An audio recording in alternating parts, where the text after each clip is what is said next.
សោកសៅណាស់នៅពេលនោះមានជនភៀសខ្លួនជាង1000នាក់បានរត់គេចចេញពីកុលសម្ព័ន្ធទឹកបន្ទាប់មកពួកគេក៏បានប្រមូលផ្ដុំគ្នានៅទីក្រុងអត្រិទេវៈមនុស្សចាស់ជរាមនុស្សទុនខ្សោយមនុស្សឈឺនិងមនុស្សជាច្រើននៅរងរបួសឈាមរបស់ពួកគេគឺប្រឡាក់ស្រោចពេញខ្លួននិងហៀធ្លាក់ពីពេញដីតែថាទេវតាគឺពិតជាមិនបិទផ្លូវមនុស្សលោកទេព្រះចៅអត្រិដទេវភាពដែលបានឃើញទិដ្ឋភាពនោះទ្រង់មិនមានការរើសអើងពូជសាសន៍នោះឡើយដោយឲ្យអត្រិបៃតងនៃកុលសម្ព័ន្ធឈើទទួលក្រុមមនុស្សទាំងអស់នោះដែលយកចិត្តទុកដាក់និងកក់ក្ដៅចាប់ពីពេលនោះមកទីក្រុងអត្រិទេវៈនៃវីរហោស្ថានគឺបានបើកទទួលជនភៀសសឹកពីកុលសម្ព័ន្ធទាំង5ប៉ាត្រីប៉ាដុតឆេះបាត់ហើយតែមិនអីទេខ្ញុំអត់ហេវផងប៉ាអាចបន្តនិយាយបន្ថែមបន្តិចទៀតបានទេខ្ញុំគឺចង់ដឹងត្រូវហើយជាមួយនឹងក្តីសប្បុរសរបស់អត្រិដទេវភាពទីក្រុងអត្រិទេវៈនៅពេលនោះគឺមានឈ្មោះថ្មីមួយទៀតដែលត្រូវបានហៅថាជាទីក្រុងនៃសេរីភាពគ្មានការស្ដាយក្រោយបន្ទាប់ពីរៀបរាប់ឲ្យកូនស្រីរបស់គាត់ស្ដាប់រួចហើយគាត់ក៏បានពន្លាបាត់ដៃពន្លត់គោមភ្លើងហើយដើរចាក់ចេញពីវីលហោស្ថានមួយនឹងនៅទីនោះក្បែរនឹងមិនឆ្ងាយប៉ុន្មានធូបៃជ័យជាមួយនឹងលោកម្ចាស់យូកៃកំពុងតែធ្វើដំណើរឆ្លងកាត់ដោយសារតែនៅក្នុងដៃធូបៃជ័យបានកាន់នៅក្រឡអ្វីម្យ៉ាងដែលមិនស្គាល់លោកម្ចាស់យូកៃក៏បានសួរដោយឆ្ងល់លបូនថានៅក្នុងដៃឯងកាន់ចង្ក្រានដុតធូបក៏អូបមែនទេ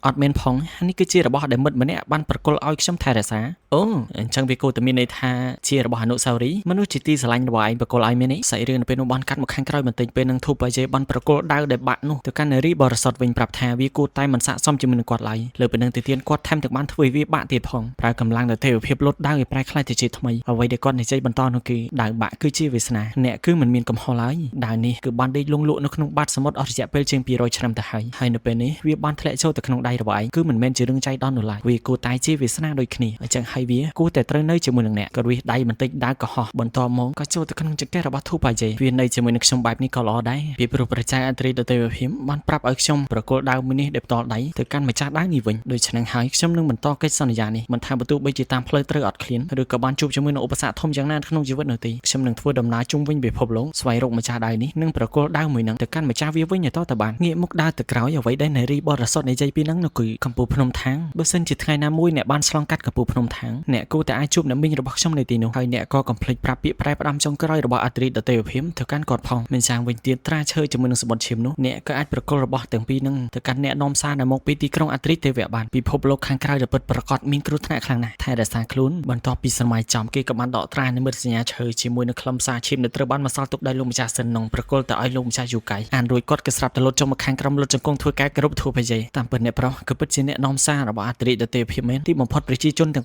5000ជាងអ្នកដែលរស់នៅក្នុងទីក្រុងអត្រិទេវៈត្រូវបានជួយសង្គ្រោះហើយធូបបច្ច័យបានលុតចុះមកខាងក្រោមលើកគាត់ឲ្យក្រោកទោះជាយ៉ាងណាក៏ដោយពួកយើងនៅមិនទាន់ស្វែងរកអត្រិបេតងឃើញនៅឡើយទេអញ្ចឹងហើយមិនទាន់អាចនិយាយបានថាកិច្ចការរបស់ខ្ញុំបានសម្រេចនៅឡើយនោះទេលោកម្ចាស់យូកៃក៏និយាយជាការពិតណាស់ពួកយើងគឺពិតជាមិនទាន់រកអត្រិបេតងឃើញពិតមែនទោះបីជាបែបនេះក៏ដោយត្រាឈើមួយនេះជាមួយនឹងខ្លឹមសារឈាមគឺពិតជារបស់ពិតដែលត្រូវបានប្រគល់ដោយអត្រិដទេវភាពបែបនេះនៅពេលដែលបានឃើញធានវូក៏មិនមានជំរឿអ្វីក្រៅពីដកថយនោះឡើយអញ្ចឹងហើយបេសកកម្មរបស់ពួកយើងអាចចាត់ទុកបានថាជោគជ័យពាក់កណ្ដាលរួចទៅហើយតើបងប្អូនទៅទីក្រុងអត្រិទេវៈខ្ញុំនឹងប្រើអីផឹងឲ្យណានេះម្ដងដោយសារតែកន្លែងនោះគឺជាកន្លែងដែលត្រូវបានគ្រប់គ្រងដោយលោកម្ចាស់សិនឡុងកាពីអតីតកាលធូបាយេក៏ចង់ទៅឃើញដែរថាទីក្រុងមួយនឹងមានភាពរីកចម្រើននិងរស់រវើកយ៉ាងណានោះគេក៏បានយល់ព្រមអ្នកទាំងពីរក៏បានចាក់ចែងក្នុងល្បឿនយ៉ាងលឿនសំឡេងខ្លុយមួយពេលនោះក៏បានបន្លឺឡើងសំឡេងខ្លុយមួយនេះមិនមែនមានចេតនាជូនដំណើរអមដំណើរពួកគេនោះទេតែវាគឺជាសំឡេងខ្លុយដែលមកខាត់ដំណើរពួកគេទាំងពីរតែប៉ុណ្ណោះធូបាយេគឺមិនដឹងប៉ុន្តែលោកម្ចាស់យូកៃរឿងអីដែលថាមិនដឹងសំឡេងខ្លុយនេះគឺត្រូវបានផ្លុំដោយមនុស្សនៃកុលសម្ព័ន្ធទឹកដីដែលនៅក្រោមជើងចាប់ដើមរំជួយចំណូលខ្សាច់បានបោកបក់ចូលមកវត្តមាននៃសត្វចម្លែកជាច្រើនប្រភេទបានសម្រុកចេញពីបណ្ដុំផ្សែងខ្សាច់តាំងពីសំឡេងខ្លុយនេះបានបន្លឺឡើងវាក៏មានន័យថាគ្មានស្រីដែលបានជិះលើក្បាលពស់នាគស្នែងខៀវក៏បានមកដល់ដូចគ្នាដែរនាងគឺជាក្មេងស្រីដែលអាចគ្រប់គ្រងលើចំណូលសត្វចម្លែកបានក្មេងស្រីម្នាក់នេះគឺពិតជាពិបាកក្នុងការដោះស្រាយជាមួយនឹងនាងខ្លាំងណាស់ដឹងថាធ្វើដំណើរទៅជាមួយនឹងគ្នាប្រកាសជាស្លាប់ទាំងអស់គ្នាលោកម្ចាស់យូកៃបាននិយាយទៅកាន់ធូបបាយជ័យពួកគេទាំងពីរនឹងបំបីផ្លូវដែលគាត់នឹងពង្រៀងដានពង្វាយចំណូលសត្វទាំងអស់នេះឲ្យទៅតាមគាត់បន្តមកថ្ងៃស្អែកពួកគេទាំងពីរនឹងទៅជួបគ្នានៅក្នុងអាងទឹកធំមួយនៃភូមិអេសាននៃភ្នំដើម្បីចង់ឲ្យធូបបាយជ័យរក្សានិមិត្តសញ្ញាឈើជាមួយនឹងខ្លឹមសារឈាមដែលត្រូវបានសរសេរដោយលោកម្ចាស់សិនណុងឲ្យបានល្អនោះលោកម្ចាស់យូកៃបានប្រគល់នៅក្រណាត់មើលមិនឃើញមួយឲ្យទៅកាន់ធូបបាយជ័យនៅពេលគេពាក់ហើយគ្មានណានឹងអាចមើលឃើញវត្តមានគេឃើញនោះទេវាគឺជាស្បៃបំបង្កាយនិយាយឲ្យពួកគេទាំងពីរក៏បានបំបីផ្លូវគ្នានៅពេលដែលចាក់ចេញលោកម្ចាស់យូកៃក៏មិនភ្លេចស្រែកផ្ដាំទៅកាន់ធូបបាយជ័យកុំភ្លេចប្រយ័ត្នចំពោះក្មេងស្រីដែលជិះលើពស់នាគស្នែងខៀវចំណូលសត្វទាំងអស់នេះក៏ពិតជាមិនតិចទេជាចំនួនដ៏ច្រើននៃសត្វសាហាវខ្លារខិនខ្លាខ្មៅខ្លាដំបងនៅពីក្រោយចំណូលសត្វទាំងអស់នោះក៏មានហ្វូងដំរី5ក្បាលអមដំណើរជាងក៏បានឃើញលោកម្ចាស់ទៀងស៊ីអង្គុយលើមឈូសលើដំរីមួយក្បាលមកគេដែលនៅទីនោះលោតចុះមកខាងក្រោមសម្លឹងមើលទៅខាងមុខដុំដីដែលធំបានផ្ទុះបែកវត្តមានរបស់ពស់នាគស្នែងខៀវក៏បានបង្ហាញវត្តមានក្មេងស្រីដែលពួកយើងបានឃើញតែជើងកាលពីចុងភាគមុនក៏បានបង្ហាញម្ដងទៀតបន្ទាប់ពីនាងបានបង្ហាញខ្លួនមនុស្សម្នាទាំងអស់ដែលនៅខាងមុខបុករួមទាំងលោកម្ចាស់ទៀងស៊ីអោនធ្វើការគោរពក្មេងស្រីម្នាក់នេះហើយគឺជាអ្នកគ្រប់គ្រងចំណូលសត្វហើយក៏ជាក្មេងស្រីដែលមានតំណែងធ ធំបំផុតមួយនៅក្នុងកុលសម្ព័ន្ធទឹកផងដែរបែរនៅដូចគ្នាសត្វឥន្ទ្រីចាស់ដែលមានក្បាលទំពេកដូចជាសត្វថ្មបានធ្វើការរាយការណ៍ប្រាប់ទៅកាន់ក្មេងស្រីម្នាក់នឹងកញ្ចាស់ឈួតទូនយូកៃបានបំបែកផ្លូវគ្នាជាមួយនឹងក្មេងប្រុសម្នាក់មើលទៅពួកគេទាំងពីរមានអិរិយាបថលាក់លៀមប្រៀបដូចជាកំពុងតែលាក់របស់អ្វីម្យ៉ាងរាយការណ៍ចប់ក៏ហោះចាក់ចេញក្មេងស្រីម្នាក់នឹងក៏បាននិយាយបន្តទៀងស៊ី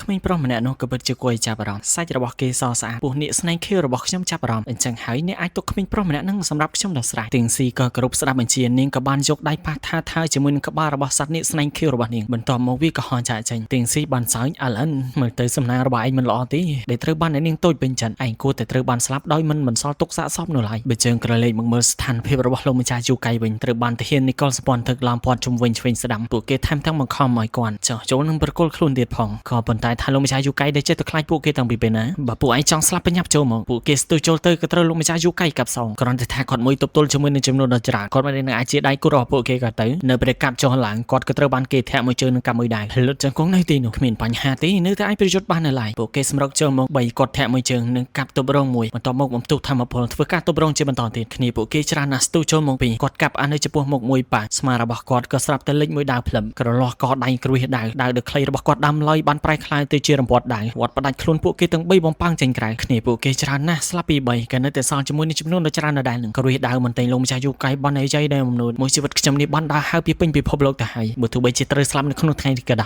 យវាគ្រាន់តែជាការស្លាប់ដែលមានកិត្តិយសប៉ុណ្ណោះឆាប់ចូលមកឲ្យពួកវាចូលពួកវាក៏សម្រុកចូលព្រមគ្នាដែលធ្វើឲ្យលោកម្ចាស់យូកៃក៏ស្រឡាញ់កាំងដែរវិនាទីមួយហ្នឹងក៏ស្រាប់តែមានធម្មពលដើមមួយបានផ្ទុះឡើងស្រមោលរបស់អ្នកខ្លះមិនបានបាញ់រាងកាយរបស់គាត់ចូលមកជាមួយនឹងលបឿនចលឿនមួយចលនាដើរប៉ាំង6នាក់ចលនាដើរទី2ស្លាប់ម្នាក់ចលនាដើរទី3សម្លាប់ម្នាក់ទៀតចលនាដើរទី4ទី5ទី6ទី7សមាជិកកងទ័ពនីកុលសម្ព័ន្ធទឹកបានបែកឈាមខ្ចាយពេញមេឃនិងធ្លាក់ចុះមកខាងក្រោមពីពេញដីក្រវ៉ាត់ដៅចុងក្រោយបញ្ចេញចំហាយខ្សាច់ប៉ាំងហើរឡើងលើមេឃលោកម្ចាស់ទួនហេតុអ្វីបានជាសភាពលោកមើលទៅវេទនាអ្វីយ៉ាងនេះសម្លឹងមើលមនុស្សម្នាក់ដែលទើបតែបង្ហាញខ្លួនលោកម្ចាស់យូកៃអត់ស្គាល់ទេប៉ុន្តែនៅពេលគាត់សម្លឹងមើលដើរនៅក្នុងដៃរបស់ម្ដងម្នាក់ហ្នឹងទើបបានដឹងថានេះគឺជាហាន់ហួយគឺជាវីរៈបរិបដ៏អស្ចារ្យដែលមានរហស្សនាមថាដើរកាត់រលកនៅពេលនេះបើជើនិយាយអំពីលោកម្ចាស់ទៀងស៊ីវិញគាត់បានត្រឡប់មករីកាដល់លោកម្ចាស់ធានវឺប្រាប់ថាបេសកកម្មរបស់គាត់ក៏បរាជ័យដែរនៅគាត់សារតែមានការលូកដៃពីហាន់ហួយគោះដៃលោកម្ចាស់ធានវឺក៏បានតមិនអីទេពួកគេគ្រាន់តែជាត្រីនៅក្នុងរថតែប៉ុណ្ណោះចង់ចាប់ពួកគេពេលណាក៏បានដែរទីក្រុងអត្រីទេវៈត្រូវបានមនុស្សនីកុលសម្ព័ន្ធទឹករបស់ពួកយើងឡាមព័ទ្ធរួចអស់ទៅហើយវូមីងដល់ពេលដែលឯងត្រូវធ្វើការនៅពេលដែលលោកម្ចាស់ធានវូហៅនេះឈ្មោះមួយនោះដែលនៅខាងក្រោយស្រាប់តែប្រេះវត្តមានរបស់ដៃមឹកដ៏ធំមួយជាមួយនឹងមនុស្សម្នាក់ដែលឈរលើក្បាលវាបានបង្ហាញក៏ហាន់ហួយមែនទេ